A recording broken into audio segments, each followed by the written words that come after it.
Fair Use Act Disclaimer.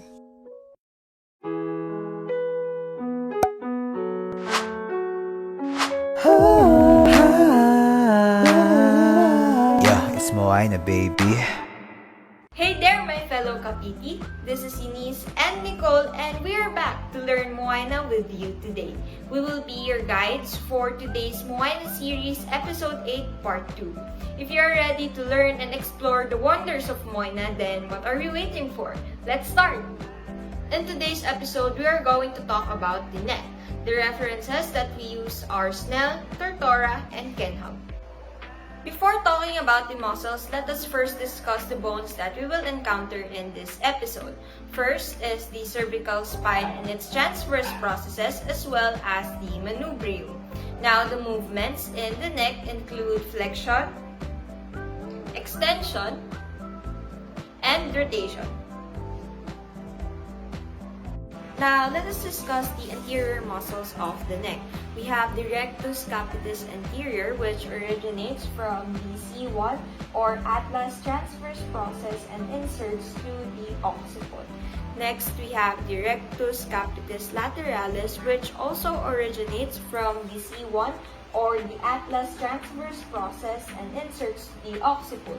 Lastly, we have the longus capitis, which originates from the C3 to C6 transverse processes and inserts to the occiput. All of these anterior muscles are innervated by the C1 to C3 nerve, and they are responsible for the flexion of the neck.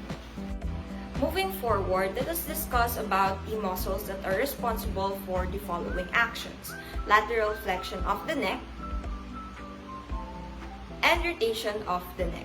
First is the scalenus anterior, which originates from the transverse process of C3 to C6 and inserts in the first rib. It is innervated by the C4 to C6 nerves. Next is the scalenus medius, which originates from C1 to C6 transverse process and inserts in the first rib. It is innervated by the anterior rami of the cranial nerves. Lastly, we have the scalenus posterior, which originates from the transverse process of the lower cervical vertebrae and inserts in the second rib. It is innervated by the anterior rami of the cervical nerves. Now let us talk about our sternocleidomastoid muscle. So this muscle is innervated by our cranial nerve 11 and our cervical roots C2 to C3. So this muscle originates from the manubrium sterni and from the medial third of our clavicle, and then inserts into the mastoid process of our temporal bone and our occipital bone. So as for its actions, this muscle can flex and extend the neck, laterally flex the neck, and rotate our neck. So when we perform neck flexion and extension, it means that both of our SCMs are contracting. However, if I perform a lateral flexion to the right, it means that my right sternocleidomastoid muscle is contracting. And if I rotate to the right,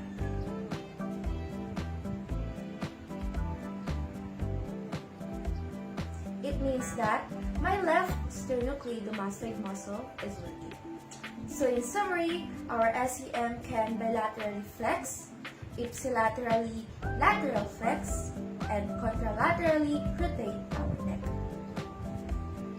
Next, we will talk about our posterior muscles that perform extension of our neck. So first, we have our levator scapulae, which is supplied by our dorsal scapular nerve. And this muscle originates from our C1 to C4 and inserts into the medial border of our scapula.